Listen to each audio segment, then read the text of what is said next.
Everyone, welcome back to my channel, and for today's video is nandito po tayo sa pinakabago nating property.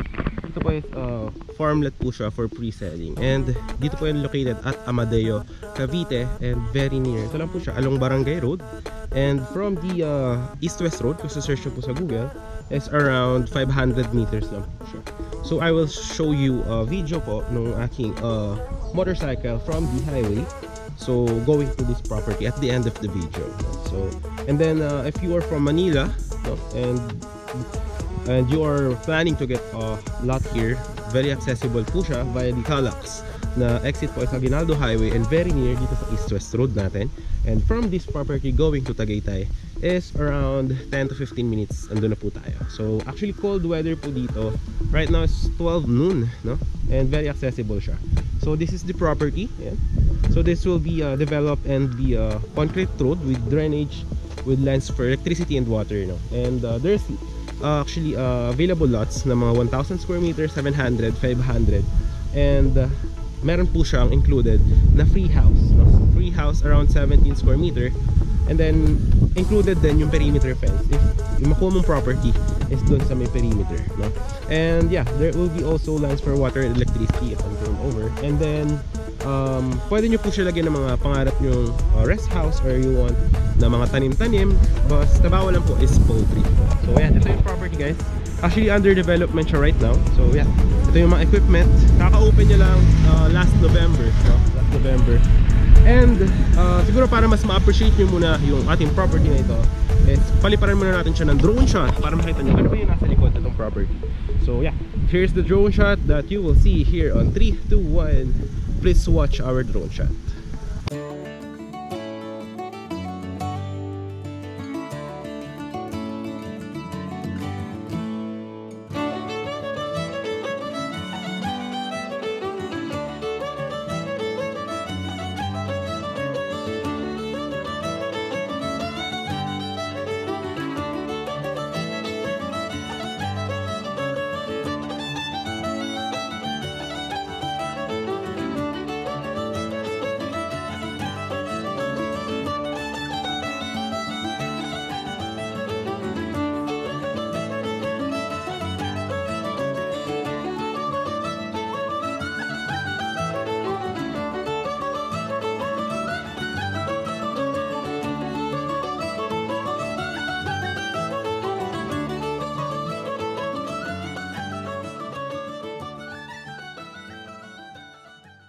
So yun guys, nakita nyo naman guys yung ating drone shot. Napakaganda po ng property, and actually very good investment siya if you are looking for a getaway lot, yung stress ka sa city and you want a property na alam mo yun, malaki.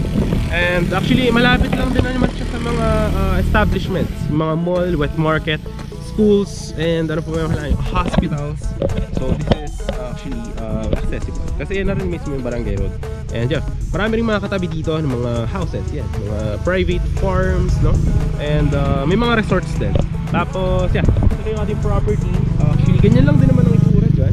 So this one will be developed for 12 meters concrete road right of way, kasi yung property is nandyan po. Ayan. So yun, okay. So tara, lakad-lakad tayo para makita nyo din yung ating property. Ayan. So, yung itsura pala ng ating free house, no, is right here. Ipapakita ko yung itsura ng ating free house. Ayan. So nakita nyo, so meron ka dito malaking property around 1,000 square meter, no? Tapos meron ka maliit na free house, no? Plus you are, may mga tanim ka na, bawa gusto mo magtanim ng mga yan props, or bawa gusto mo maglagay ng mga pets mo, pwede siya guys, no? Actually malamig dito, no, ngayon right now, lalo kapag hapon guys, naghahamog din po dito. So yun yung ating equipment, yan. So aayusin yun dyan guys, lalagyan ng mga drainage, no? Tapos lalagyan din dyan ng bridge, yan, dyan. Concrete bridge. Tapos ganyan lang din naman yung itsura doon sa likod kung nakita nyo yung drone shot natin. And actually this one, ang maganda dito kasi included na doon sa ating price. Doon makikita nyo sa price description yung transfer of title ng property sa individual title ng mga owners natin. So included po siya, and then ita-develop din to. So on the near future, after bawa 4 years, 5 years, hindi nyo masabi kung magkano na magiging price ng ating property. So hindi ko alam kung magkano yung magiging price increase lalo ng mga property around here. So yeah, actually ito na siya guys, yung ating weather vibes here, no? Tapos yung video, I will show at the end of the video yung ating itsura nung from the highway, East West Road going to this property, no? Pero malapit ito sa Tagaytay guys. And ang weather dito maganda kasi hindi rin dito bumabaha, kasi mataas po ang location nitong Amadeo Cavite. If you search on Google, mataas po ang above sea level nito. Actually maganda dito, makikita nyo yung lupa sa Amadeo, mataba, no? So wow, gusto mong maglagay ng mga ano mo, for retirement ng mga tanim-tanim mo, mag-relax, no? Pwede, no?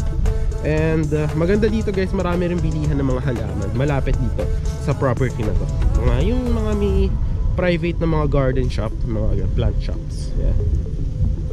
So yeah, doon lang yung mga property available. Yan, may mga, actually ano na lang to, last around 7 lots, no? May mga 1,000 square meter, 700, 500. Yung 500 sold out na. So yun, around 700 yung mga remaining cuts natin and 1,000 square meter. But yeah, dyan na yung property mismo. I-develop pa naman kasi to, so pre-selling pa kasi. Siguro para makita nyo kung ano ba yung sample finish ng mga project natin. So I will show you yung mga project natin na finish constructed na sa drone shot na to. In 3, 2, 1, here is the drone shot of our finished projects po.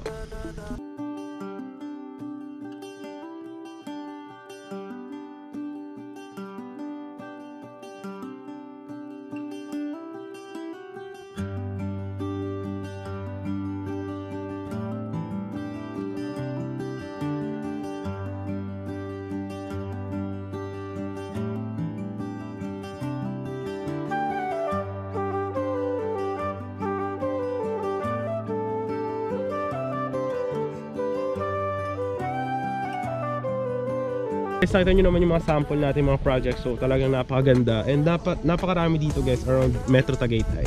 So yun lang din naman yung mangyayari dito, no? And yeah, this is farm lot residential pre-selling, no?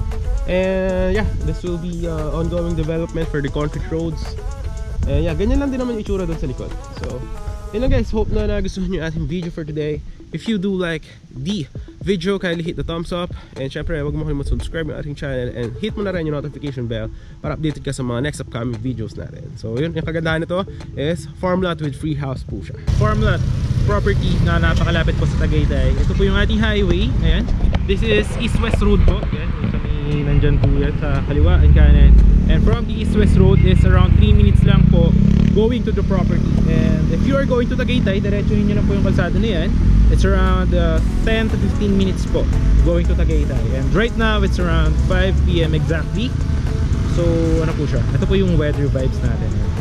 Ito pag diniretso nyo naman to, this is going to, pwede kayo pumunta ng Cavitex, no? So going to Manila kung kayo nakatira sa Manila. Pero kung gusto nyo mas mabilis, is very accessible ito dito. So ito, diretsuhin nyo lang yung highway na yan. So, ang tawag dito East-West Road. Pag sinerch sa Google Maps, yan, diretsuhin nyo lang yan. That is going to Calax, yung silang interchange guys. So ano to, so isakabit ko yung camera natin to the helmet. Yan, magmumotor tayo. Yan dito. So kakabit natin itong camera para makita nyo kung gaano siyang ka-accessible from this highway. Na actually, ano siya, very, what do you call this? Kumbaga tinatawag nila is prime lot, no? So malaki yung potential. So yeah, we'll be going to the property. Kabit natin yung camera, going there. Then from there, I will also show you drone shots and everything. So napakaganda nito guys. Kaya yung Tagaytay, diretso yun yung kalsada nito. And marami dito, ano, mga kainan, yan, mga sikat na mga falls and more. Yan. So tara, let's go. Puntahan natin yung ating property na napakalaki guys. May mga 1,000 square meter, 700 square meter, and so on and so forth. So let's go. So ngayon, magmumotor na tayo papunta sa property. So nilikunan muna tayo dito. So going to the property, yan, dadaan tayo sa East-West Road. Yan, kakanan tayo. Pag dinaretso nyo yan, 10 minutes to Tagaytay, 10 to 15 minutes dito pa Manila. Tara, let's go guys.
the beach 1 minute yan.